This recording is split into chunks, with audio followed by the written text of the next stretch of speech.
Welcome everyone to this session of the Mexican Studies Seminar at the Katz Center of the University of Chicago.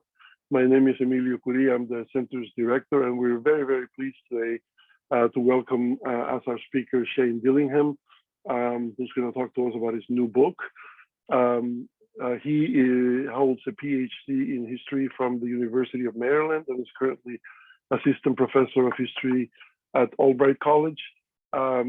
Last year, he published a book with Stanford University Press entitled Oaxaca Resurgent, Indigeneity, Development, and Inequality in 20th Century Mexico, which is also the title and the topic of his talk today. We are delighted, and we've been doing this recently, of welcoming authors who are publishing books and getting the opportunity to hear directly from them about the book, about the book's contributions, research, etc. So with that, join me in welcoming Shane Dillingham. As you know, if you haven't been here before, we go for about 30-35 minutes, and then we open the floor for your questions and comments. Thank you everyone again, and welcome, Shane. Thank you, Emilio, and thank you all for joining us this afternoon. I know we were just talking about, for those of you in Chicago, it sounds like it's a beautiful day there. So I know it's a sacrifice to not be outside right now, but hopefully we can have an interesting conversation, and then people can enjoy the nice weather wherever they're at. I did want to thank Emilio Curí for hosting, as well as Dr. Diana Schwartz Francisco for the invitation. I'm excited to present the work. I wish I could be with you all there in person, but I'm excited to share some of my ideas this afternoon. I thought I would kind of give you a general sense of some of the arguments that I make in my book that I published with Stanford last August, Oaxaca Resurgent, and some of the ways that I've thought through the material. I did think that it might be interesting to present the work here in the seminar because, you know, in the book, I try to frame Mexican history within a broader kind of hemispheric context, particularly thinking about indigenous people's histories and some of the kind of hemispheric debates about indigenous politics. And so I am anxious to hear what scholars of Mexico might make of some of those arguments or framing. And I think in particular, for those of you who work on Mexico, some of the arguments I make about how we understand the post-1968 period, and in particular, indigenous people's activism during the sexenio or the presidential term of Luis Echeverria and his democratic opening might be of particular interest. So if there's questions or comments about that, I'd love to have that conversation. I will share my screen. I have some slides that I thought might facilitate the conversation. So let me give 1 second and I'll pull this up.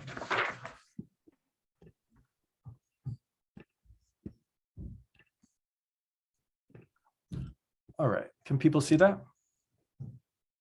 Yes, that's good. All right, so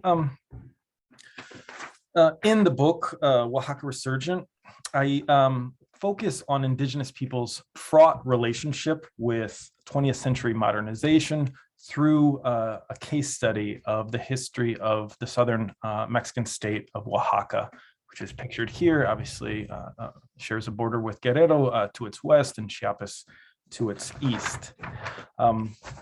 My plan for my time here is to highlight what I think are some of the book's major interventions and provide a couple of specific examples of how I've thought through the material. But before I get into the details of the work, I'd like to share with you some photographs from 1993, relatively recent history. And I met with students earlier today in Dr. Schwartz's class, and we asked about how late can historians study? Can you study the recent past as a historian? And so in some ways, my history is the 20th century and has, I think, implications for the late 20th century, early 21st. So these photographs that I'm sharing with you are images from Oaxaca's annual state music and dance festival, La Guelaguetza. The festival began in 1932 and it was originally called the Homenaje Racial, and that it began during Mexico's post-revolutionary period, and it has been organized each summer in the state capital, Oaxaca City, or Oaxaca de Juarez. But the 1993 festival was unusual. That year was the first time a Mexican head of state attended the event. President Carlos Salinas de Gortari was pictured here and served from 1988 to 1994. Salinas's presidency is associated with a series of neoliberal reforms in Mexico, including the privatization of state industries and the signing of the North American Free Trade Agreement, or NAFTA. Needless to say, his was a controversial presidency. But notably here in the photographs, Salinas brought three special guests with him to the festival. To his right are the King and Queen of Spain, Carlos and Sofia, and to his left, Rigoberta Menchú, the Guatemalan human rights advocate who had just been awarded the Nobel Peace Prize the previous years. And I share this image because I think in many ways it is the perfect distillation of what scholars have come to call neoliberal multiculturalism. Now, to offer a definition, neoliberal multiculturalism refers to a period during the last 3 decades of the 20th century in which state celebrations of indigenous culture went hand in hand with rising levels of social inequality and capital mobility. In countries such as Mexico, that inequality took the form of the devastation of rural economies and large-scale migration to commercial agriculture in northern Mexico and points north, including the United States. And this, I think, for Oaxaca and studies of Oaxaca, is the period in which we see the development of a Oaxacan diaspora. By the end of the 20th century, politicians throughout the hemisphere, from the right to the left, former military dictators, as well as progressive activists, all began to pay rhetorical homage to indigenous diversity. The World Bank sponsored exhibits on Mayan textiles, while the Smithsonian Institution sponsors research on indigenous language maintenance, something my own work has benefited from. Now, here are the current and former presidents of Mexico, Andrés Manuel López Obrador and Enrique Peña Nieto. AMLO obviously resoundingly defeated Peña Nieto's party in 2018, yet here both are donning traditional Tzotzil Mayan clothing in their campaigns. An example of what I argue is the prevalence of multicultural gestures. It should be noticed that this is a departure for many Latin American societies who for much of the last 2 centuries denigrated indigenous cultures and languages. And in Oaxaca Resurgent, I explain how and why we arrived at this juncture, one with resonances beyond Mexico, and what it has meant for those marked as indigenous. Now, in terms of the scholarly debates regarding neoliberal multiculturalism, I think that for some kind of casual observers, neoliberal multiculturalism is viewed as a paradox, right? And that how do we understand the fact that these seemingly progressive, inclusive policies of cultural recognition, of the embrace of linguistic diversity, could go hand in hand with what we might consider conservative economic policies or rising levels of social inequality. So for the casual observers, this is seen as a kind of paradox, right? A kind of progressive and conservative dynamics happening simultaneously. The dominant scholarly interpretation, basically, I think, if I can synthesize it, is that there's no paradox in neoliberal multiculturalism, right? That actually it's not paradoxical at all, that it is indeed a tautology, that multiculturalism has been inherently neoliberal, and neoliberalism as an economic project fits well within multicultural policies, right? Some argue it's the cultural logic of late capitalism, the notion that today we can commodify all forms of difference, including indigenous difference. And so this interpretation of neoliberal multiculturalism as a tautology is perhaps best expressed by the anthropologist Charles Hale, who's worked on the question in the context of Guatemala. In the book, I basically reject both of these frameworks in that I argue that neither reckons with the prehistory of the phenomenon, that is, the historical emergence of neoliberal multiculturalism. And so when discussing the phenomenon, what predominates in academic analysis are narratives of defeat, in which savvy elites, policymakers, and government officials successfully co-opt and neutralize dissent through multicultural reform. I try to take a different view.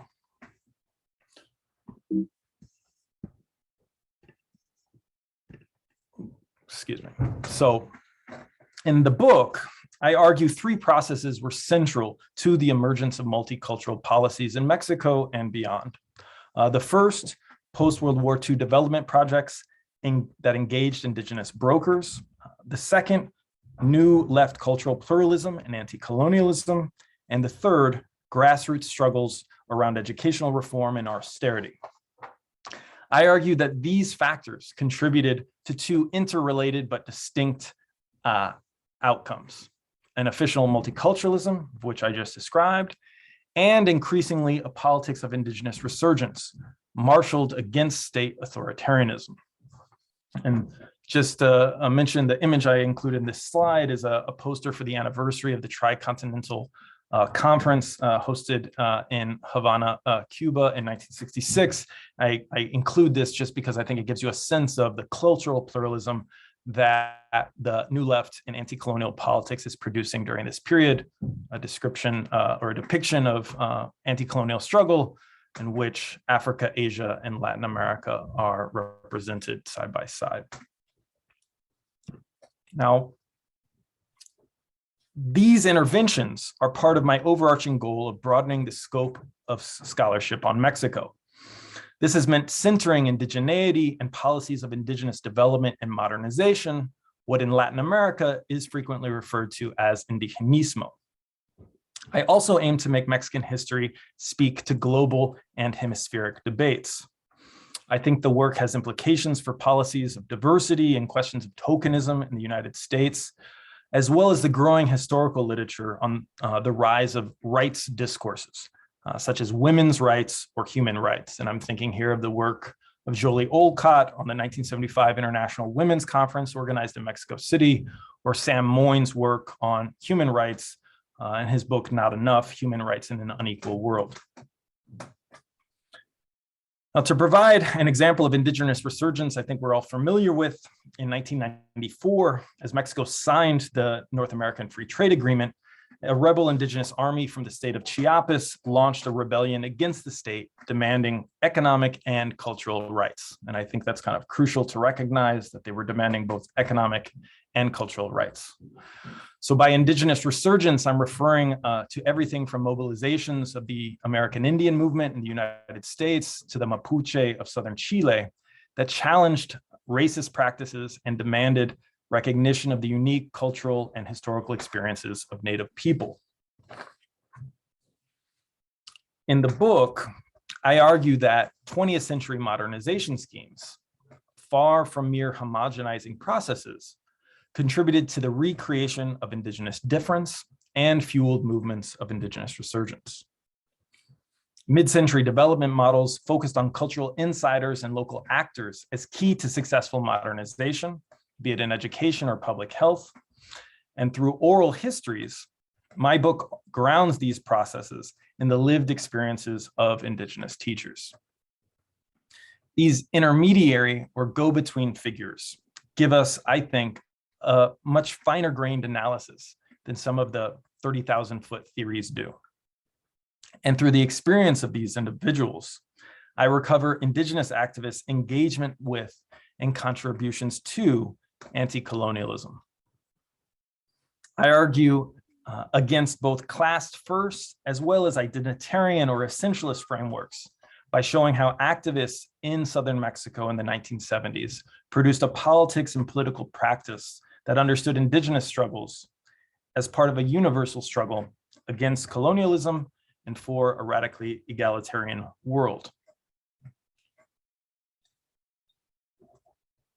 Now, today, I'll focus on a particular moment of contestation over indigenous education and development in the 1970s. And this material is drawn from chapter 4 of my book, which is entitled Indigenismo in the Age of Three Worlds. But first, let me give you a bit of context for that period in Mexico's particular history of indigenous modernization. I'll begin with a story that I think reveals both the promise as well as the contradictions of Mexican indigenista policy. In the spring of 1958, in the community of Yosondua, high in the Sierra Madre del Sur, Isaías Sanchez, a local youth, conducted a Spanish literacy class with a group of Mixtec children. Mixtec being one of the 16 different officially recognized languages of Oaxaca. Mixtec speakers refer to the language as Tu'unsavi. And so Isaías' class was not without precedent in the region. Federal education efforts spurned by the 1910 revolution had reached Mixtec towns in prior decades. But in 1958, Isaías was using a shortwave radio broadcast with educational programming in both Spanish and Tu'unsavi, or Mixteco. The children and their parents who had gathered to observe the lesson heard their native Mixtec come out of the radio. Astonished, some thought it was the work of God. Others thought it was the work of the devil. How was it, they asked, that their poor language, which was what they called Tu'unsavi, could come out of something associated with gente de razón, right? Colonial term associated with allegedly superior non-indigenous people. Isaías' literacy class formed part of a pilot radio school program run by Mexico's Indigenous Development Agency, the Instituto Nacional Indigenista, which aimed to modernize and integrate regions identified as isolated and impoverished. And just to offer some images here as we're thinking about this, this is a vehicle, an INI vehicle that's doing agricultural extension in the early 1960s. Created in 1948, the Institute was led by social scientists, and their majority at the time, anthropologists, who believed in marshaling new technologies for what they termed indigenous integration. And just to give people another example, this is a public health campaign that was organized in 1954 in Santo Tomás Ocotepec in the Mixteca Alta. This is a delousing campaign, a campaign against lice, but also malaria. And so you have here the medical doctor assisted by a promotor bilingüe, someone who is fluent in both Mixtec and Spanish. And you see the children lined up to be sprayed. Can anybody see who's in the back row of this photograph behind the children? Anybody? I forgot to mention that there's participation in this conversation. If you can make it out, it's basically there's a town band. The Santo Tomas town band is in the back row. And I didn't see that when I first looked at this photograph, right? As I was looking at this example of children being sprayed with DDT, I didn't notice when I first looked at the image in the archive that the town band was playing. And I think the town band here welcoming a federal health campaign in the early 1950s gives us a sense of the ambivalence of these policies, right? We know today the long-term deleterious effects of DDT, but we also have to recognize that during this time, indigenous communities were welcoming and indeed encouraging federal attention for what they viewed were kind of decades of neglect and marginalization. So indeed, Mexico was a pioneer in the formulation of indigenista policies in the Americas. These policies have received particular attention in terms of state aesthetics, visible in Diego Rivera's famous murals, these from the Mexican National Palace. These are some of the first murals that I saw when I visited Mexico as a high school student, and I found them very intriguing and inspiring. But scholars have done well in critiquing the way these aesthetic celebrations of the indigenous past, while beautiful, frequently contributed to a notion of a degraded indigenous present. Right? Indeed, the orthodox critique of Indigenismo is that it is a top-down, state homogenizing project antithetical to indigenous interests. And I think that narrative certainly has truth to it. But in the book, I foreground the actions and advocacy of indigenous people who worked both within and it's sometimes beyond the bounds of the developmentalist state, right? And I use this concept, which I articulate in the introduction of the book, of the double bind of Indigenismo, to think about the contradictory nature of Indigenista policy that both casts indigenous peoples as a problem to be overcome, but also provides them a rhetoric to claim, take advantage of, and advocate for their own self-interest. Indigenista policy, I should note, has received significantly less attention as a development project. That is the post-World War II economic and political theory that posited state action as necessary to promote internal markets and stability. I, in the book, analyzed the lived experience of development as a window into how different aspects of indigeneity, particularly language, were deemed compatible or incompatible with modernization. The question of indigenous languages has, of course, a long history in the Americas. From the onset of European colonialism, language was variously identified as a barrier to be overcome, as well as a tool of colonial rule. Dominican friars wrote the first written alphabets of Mesoamerican languages, and in parts of New Spain, Nahuatl, the language of the Aztecs, was the lingua franca of Spanish rule. Yet this colonial pluralism eventually gave way to a homogenizing emphasis on Spanish as the national language. And it wasn't until the 20th century, first in the 1920s and 1930s, due to the kind of radicalism of the Mexican and Russian revolutions, and then more robustly in the 1960s and 1970s, that indigenous languages reemerged as part of state politics.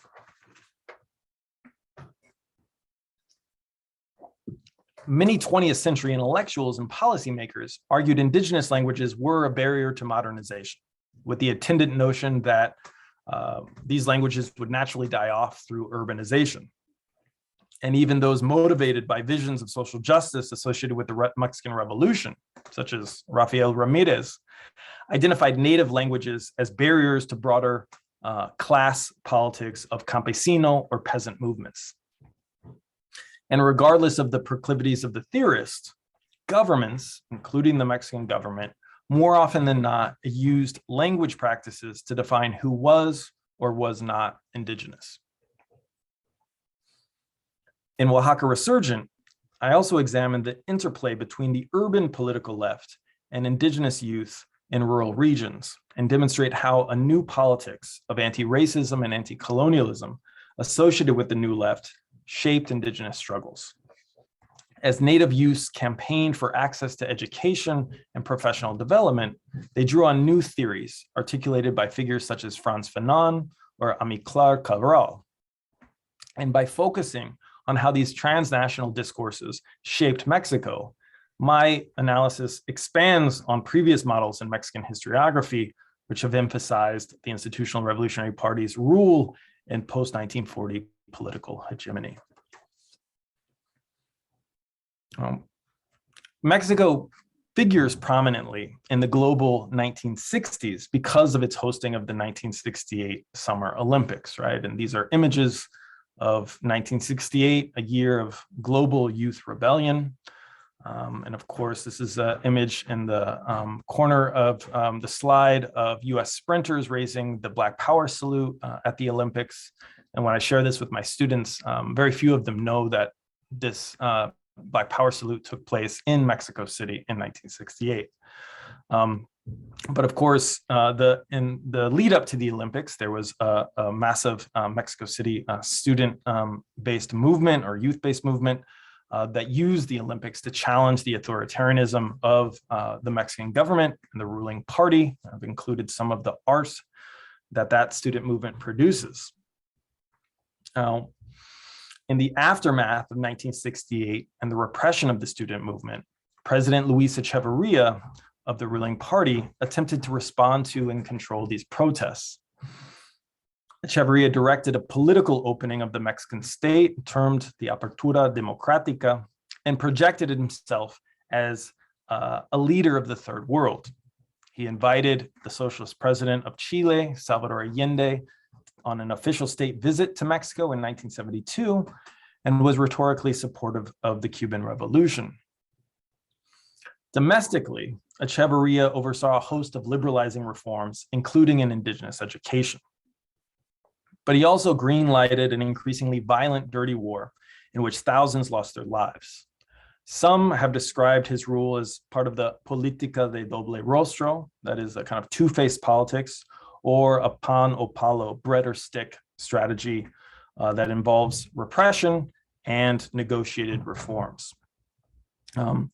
Echeverria was recently, of course, in the news because he turned 100 years old, which I think is a dark irony for the thousands whose lives were cut short during his administration. Now, in the remainder of my time, I will focus on the experience of a particular group of indigenous youth in the 1970s and their struggle for professionalization as bilingual teachers. That is, they wanted to be trained and recognized as full-fledged teachers with the accompanying benefits and job security. I think this is a clear example of the contested nature of education and development policy and how it functioned as a place for competing social visions. In 1969, the Oaxacan governor and his wife, both allies of Luis Echeverria, created a state-level indigenous development agency, which was acronym in Spanish was the ISEO. The goals of the institute were to combine research on indigenous people with the training of what they termed promotores bilingües. These promotores were to be brokers of educational and development programs, such as the example of the bilingual radio in the 1950s I mentioned earlier. And the state recruited these bilingual youth from Oaxacan communities, deemed most in need of integration. Now, picked to head the research component of the institute was Margarita Nolasco, who's pictured here. An anthropologist, Nolasco formed part of a group that denounced previous Indigenista policy as folkloric and ultimately colonialist in facilitating state knowledge and abuse of indigenous peoples. In 1970, this group of anthropologists published an edited volume, De eso que llaman Antropología Mexicana, which became a kind of clarion call for radical critiques of Mexican indigenous policy. The youth recruited by the Institute received 1 year of classes and a host of skills from literacy instruction to public health. And after their training, they went back to serve their home communities. And just to give people a sense of their training, this is an image of a carpentry workshop held at the Institute, which is based in Oaxaca City.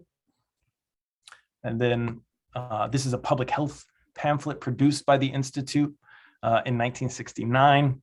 I think one interesting thing to note here is kind of a humorous public health pamphlet, but basically it depicts a boy who eats a unripe mango, which upsets his stomach. And there's a kind of careful balancing here at the bottom, which is that his mother will prepare a traditional herbal remedy for his upset stomach, but she will also take him to this gleaming white modern health clinic, right? Which is, I think, part of the balancing act that the Institute is trying to achieve during the late 1960s. Now, one of the students who was involved in the Institute was Santiago Salazar from the Mixteca Alta town of San Juan Teta. San Juan was a community of no more than 500 people, which still functioned by usos y costumbres, or indigenous customary law that involve open assemblies. Santiago claimed his mother tricked him into enrolling in the Institute. In the fall of 1969, already taking his sister for the entrance exam, his mother convinced him to accompany them on horseback to the nearest town, and eventually convinced Santiago to sit for the entrance exam in Oaxaca City, which he did successfully. And Santiago would go on to become one of the leaders of the young educator struggle. And this It's just a picture of one of the school's classrooms, the ISEO, or the Oaxacan Institute for Social Integration. This is a classroom that Santiago would have been spending his time in. Now, in the provincial capital, Oaxaca City, big ideas were circulating. There, a university movement in dialogue with events in Mexico City fought for reform. And at the Institute, Nolasco, the anthropologist, had brought students from the National Anthropology School, or the ANA, to help train the youth. Among the staff was a US monk who had studied with the radical priest and philosopher Ivan Illich, who promoted a model of education influenced by liberation theology. So while the director of the Institute had a defined project, more or less in line with the official discourse of indigenous integration, the staff she counted on to carry it out were engaged in ideas of class, cultural, and spiritual liberation, and in turn shared and debated those ideas with their students. Yet what's back home, the young educators saw the gap between their official instructions to transform their communities and the resources available to them. Therefore, they quickly developed a list of grievances and demands. Foremost among them was that of professionalization. And towards this aim, by the spring of 1975, they began to mobilize and negotiate with the Institute's administration. In April of that year, they initiated their most dramatic action to date, a simultaneous strike of 4 of the INE's regional development offices, during which they occupied buildings, warehouses, and paralyzed the Institute's activities for the entire month. All of this aimed to place pressure on federal officials, as well as the Oaxacan Institute, to meet the youth's demands. Eva Ruiz led one of the occupations. She was one of the few women in almost an exclusively male leadership, yet Ruiz played a decisive role in holding together her occupation, facing off the threat of armed employees, as well as internal tensions between the educators and their allies.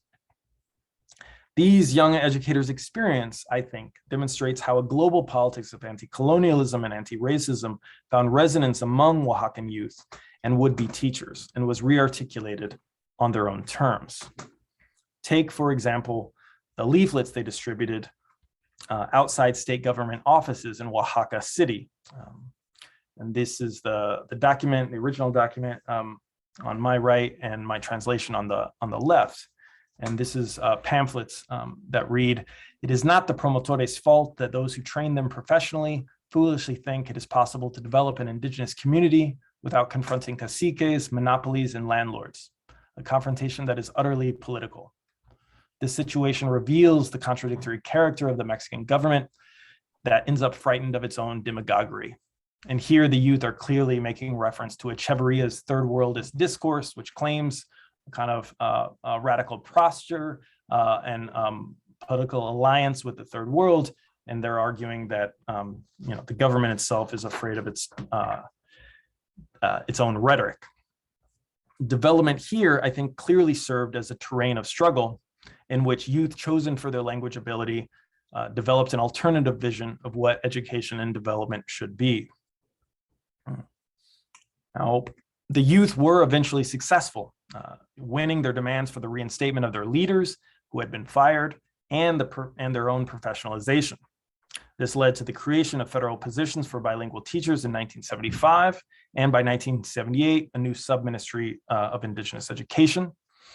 And this is an occupation of the Ministry of Education offices in Mexico City. If people have visited, this is one of the 2 interior patios, and this occupation is being led, if you see the individual standing on top of the stairs, is Santiago Salazar, this Mixtec youth who claimed his mom tricked him into enrolling in the Institute. By the end of the 1970s, he's leading this movement to maintain and expand Indigenous education offerings.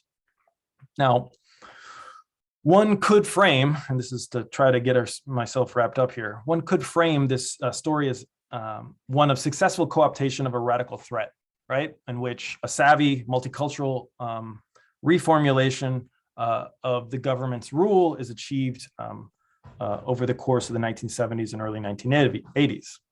This narrative, I think, has merit. Indeed, many of the memoirs of former 1968 student leaders emphasize a dynamic of co-optation. Yet a narrative of co-optation, I think, fails to recognize the ability of ordinary people, in this case, indigenous youth, to shape the state's actions and condition the political options of state agents. In this process of struggle and negotiation, indigenous youth and their allies created something new. On the level of official politics, the state was able to accommodate some of these changes, acceding to more autonomy and culturally relevant curricula for indigenous education, in effect moving towards a more robust multiculturalism. Yet the politics of indigenous resurgence could not always be so easily contained. The 1994 Zapatista uprising I mentioned earlier is just one example of the ways in which indigeneity can be used to challenge establishment and authoritarian politics.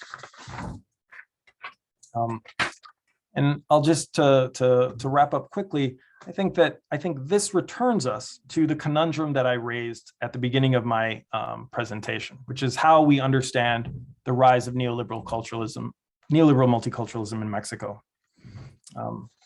Multicultural policies could cut both ways, by which I mean multiculturalism could serve projects of indigenous empowerment, as I just described, but it could also serve to justify states' turn away from more interventionist development programs and a rejection of the union rights that teachers sought.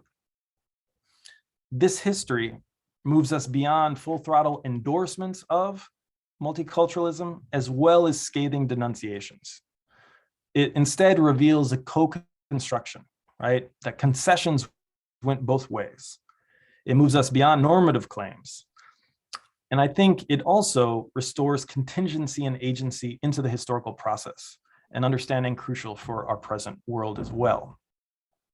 In the Americas, multiculturalism certainly has been marshaled to justify the shrinking of state support for rural communities by invoking notions of indigenous autonomy.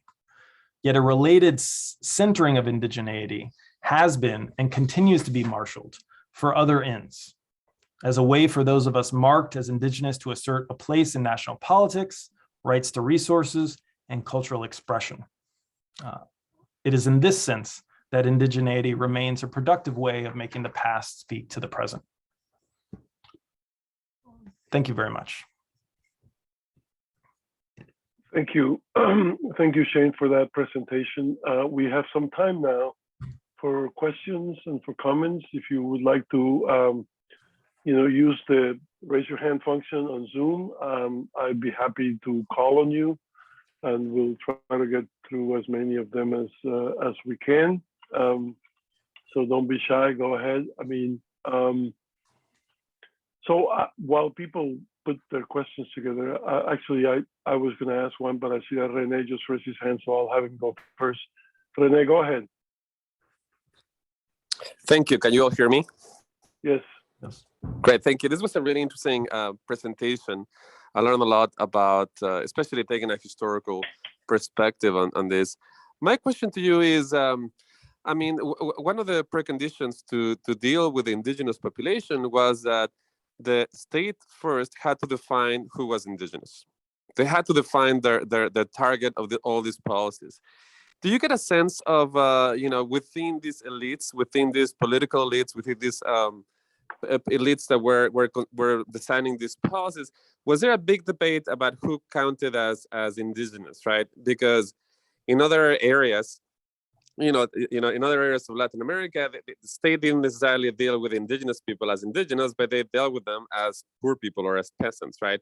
But Mexican elites, they chose to engage with them as indigenous, and then they defined them in the indigeneity in specific ways.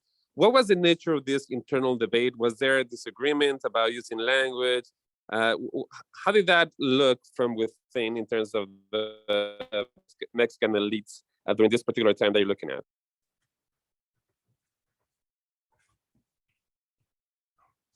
Thank you, Rene. I think you hone in on a really important question, which is, if you have a project of indigenous modernization or Indigenista policy, how do you find the subject of your policies?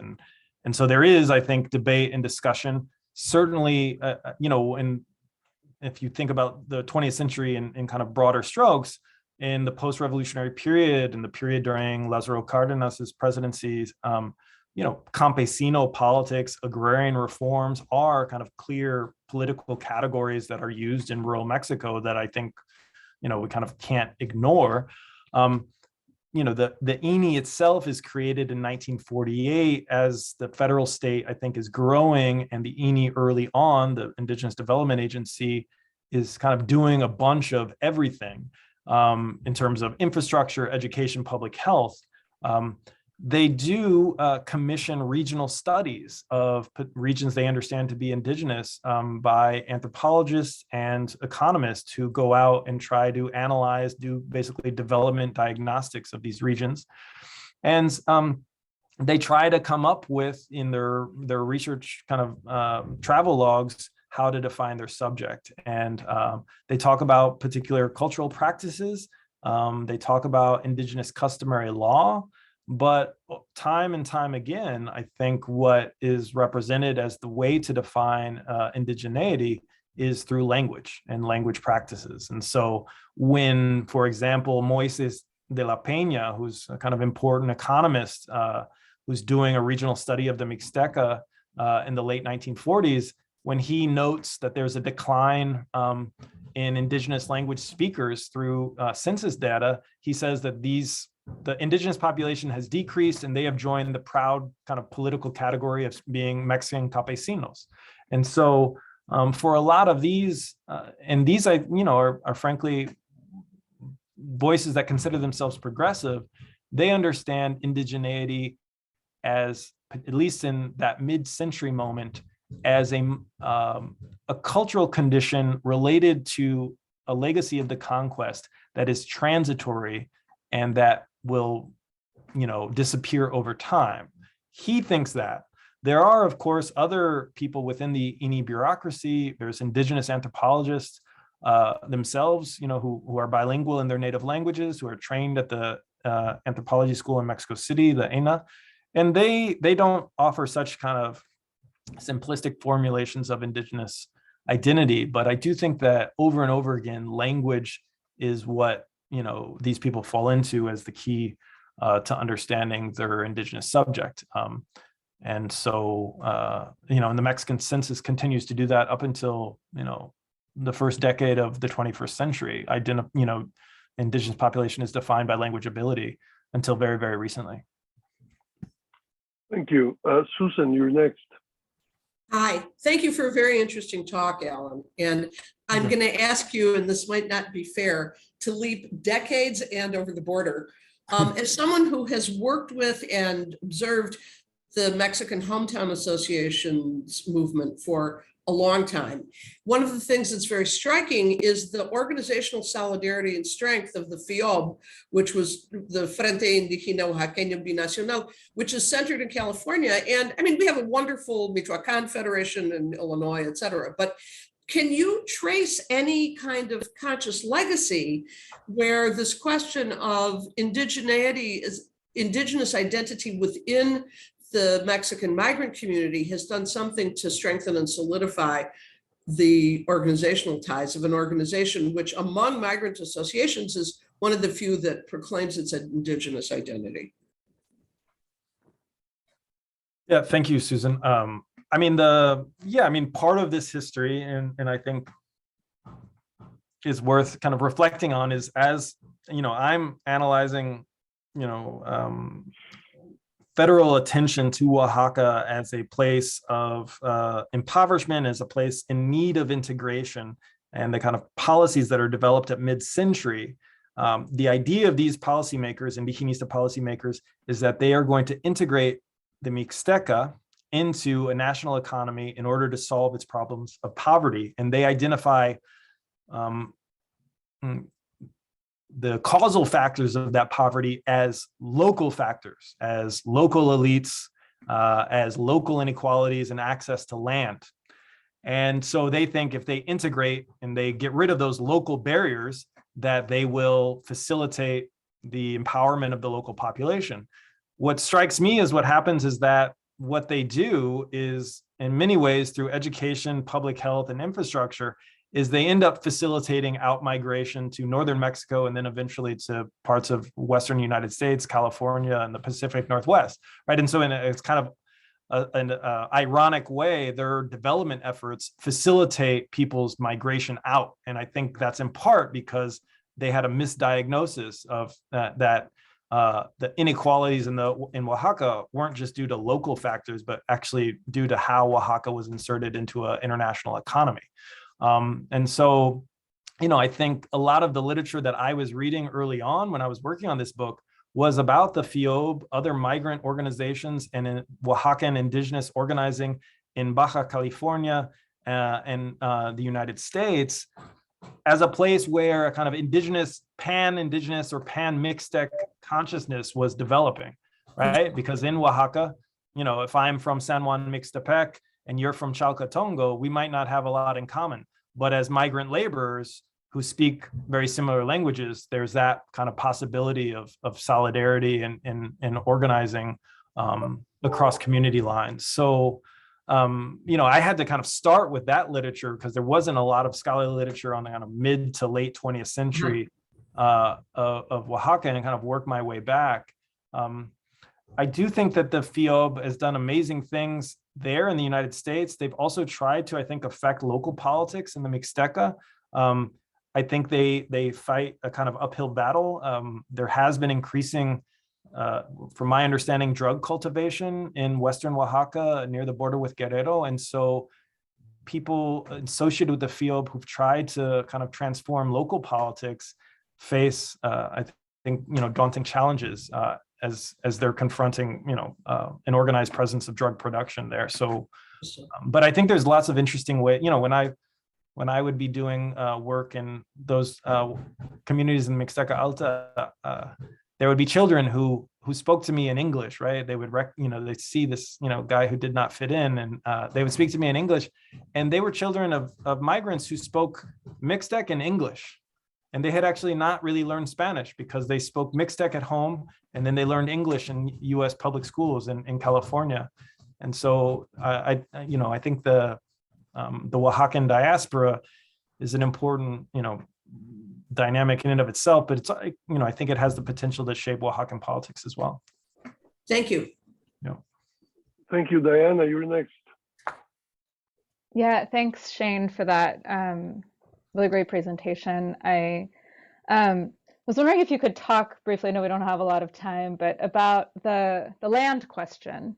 So, when I think about development, obviously, I have very relevant reasons to think about development in this way, right? But when I think about development, the land question comes to the forefront, especially if we're talking about rural infrastructure, because I know how much that sort of interfaces with what development looks like on the ground. And I was wondering if you could talk a little bit more about what land means in this, or what the place of land in these sort of late, 1960s, 70s effects of development in the Mixteca. So how does land fit into the project, not just in terms of the colonization efforts that you detail so lovely in the book, but in general, how does land fit into this picture?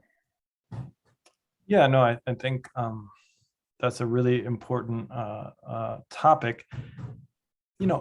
During the Mexican Revolution, Oaxaca is considered a kind of outlier to the revolution because of the retention of communal lands, right? At least ostensible legal retention of communal lands suggests that Oaxaca doesn't have the same kind of demands for agrarian reform as other regions of Mexico do. And there is indeed a legal maintenance of communal lands in Oaxaca, which I think is particular to it as a place.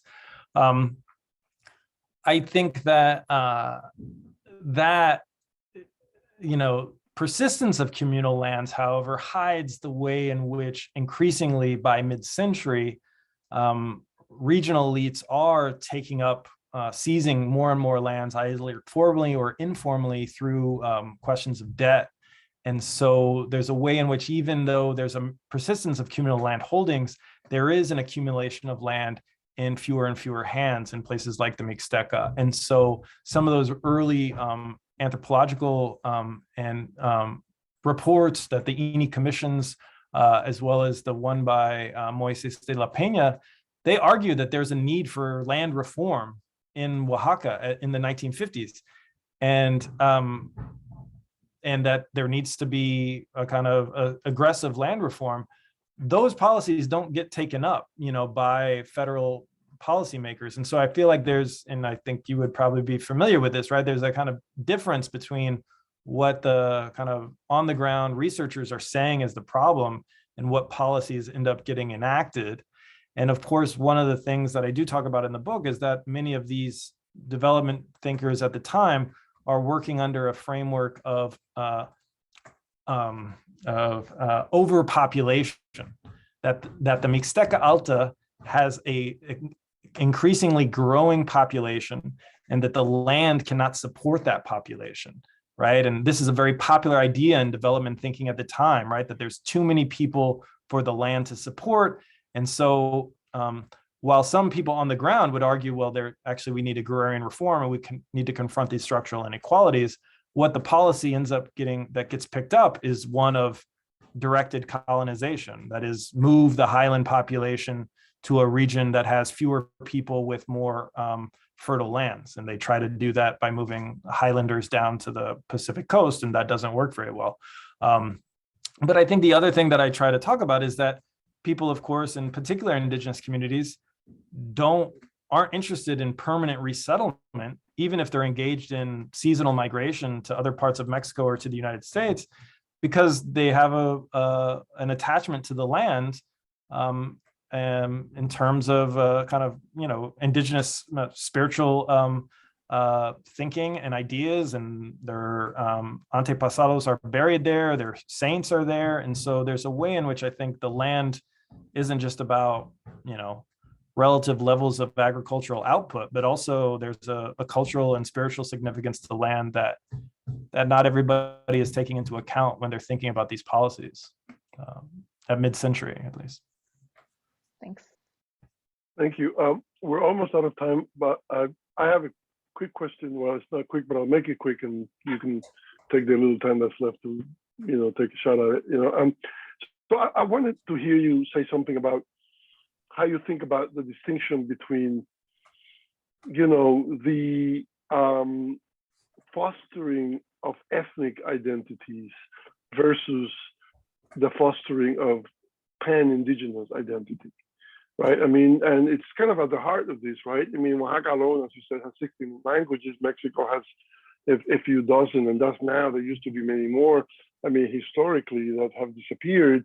And all of these, struggles that you talk about, or at least the ones you talked about here today, center on these questions of bilingualism, language, education, so on and so forth. But that's, if I'm a Mixtec and you're a Zapotec, well, I want Mixtec and you want Zapotec, and we can't talk to each other. And we have, we come from different places. So, yeah. It clearly pushes an agenda, that, as you suggest, kind of conflicts with certain kind of foundational ideas of Indigenismo and assimilation, of entrenching, strengthening ethnic identities, but that's not the same thing as an indigenous identity, right? And so and that's very important in a place like Mexico versus even a place like Peru or Guatemala, where we do have very few dominant ethnicities with one language or two. Here you have dozens, and so how does that work in thinking about this process? Because it does point in the direction of a certain understanding of multiculturalism, but it does not point in the direction of, the rise of any kind of indigenous identity described as such. Yeah, no, I think that's a really important insight, Emilio. And certainly one way to think about this, of course, is that there's a kind of liberal focused on mestizaje, right, of kind of cultural or racial mixing. And that neoliberalism focuses rather on the kind of maintenance of ethnic identities, right? The rejection of a kind of cultural assimilation, and actually about preservation of distinct identities. And so, there's all sorts of actual policy making problems to some of this about how do you create indigenous language textbooks in 16 different languages, right? There is actually a kind of, I think, a challenge in terms of policy making. But I think that, there's ways in which at this period in the 1970s, people are also not just saying, oh, I'm going to embrace my ethnicity as such, or Zapotec or Mixtec or Mije or Chatino or what have you, but rather to say, we all, despite our differences, have certain things in common. And of course, one of the things that happens in Mexico nationally is that Oaxacans, indigenous Oaxacans, get racialized as such. And if they find themselves in Mexico City, right? So if you're in Mexico City and you're a Oaxacan migrant laborer, people don't make a distinction between you as a Chatino or a Zapotec and a Mixtec, right? They'll use the term Oaxaco, right? This kind of derogatory term for indigenous Oaxacans. And so I think you're right that on the level of policy, there's this, formal emphasis on ethnic identity preservation. But in terms of the kind of lived reality, I think both in terms of the way people are racialized by society as indigenous Oaxacans generally, and then also in terms of a politics of reivindication, people find ways to connect and say, well, I'm from the Sierra Juarez, you are from the Sierra Sur, but our communities use communal governance structures, and that's a kind of pan-indigenous identity that is worth thinking with and imagining other futures with, right? That there's something that maybe indigenous traditions in Oaxaca can contribute to imagining different ways of being in Mexico and the world that are focused on reciprocity and mutual aid.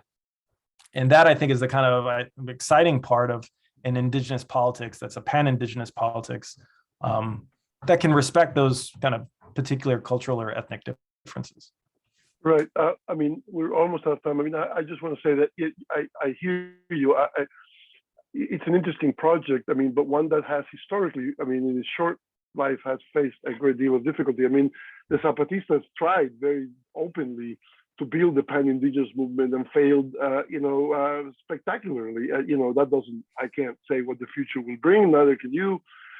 But there have been in Mexico, in contrast to other parts of Latin America, real difficulties historically, sort of bridging those. The external identity of externally imposed identity of the Oaxaca or the Indian was sure, but internally, in terms of building political alliances, that's where, as of now, it seems to me that these distinctions that are ethnic in character, continue to weigh heavily. Whether they will do so in the future, but it's worth thinking about it, because again, if one looks closely at the Zapatista movement's effort to do that and why it fell apart, and in fact, one of the places where it fell apart most loudly was in Oaxaca, where they were not really embraced in the way that they hoped when they came from Chiapas, but rather found, very dynamic local politics that had very different interests and would not go their way. But in any case, all this to say that there's a lot to think about here. I really suggest for all of you who are here, if you have not read Shane's book, that you do so. There's a lot to think with there. All that remains now is to thank first all of you for being here with us this afternoon, and finally, and most importantly, to thank Shane Dillingham for sharing his work with us and his ideas with us. Thank you, and we will see all of you again very soon. Good afternoon. Thank you very much.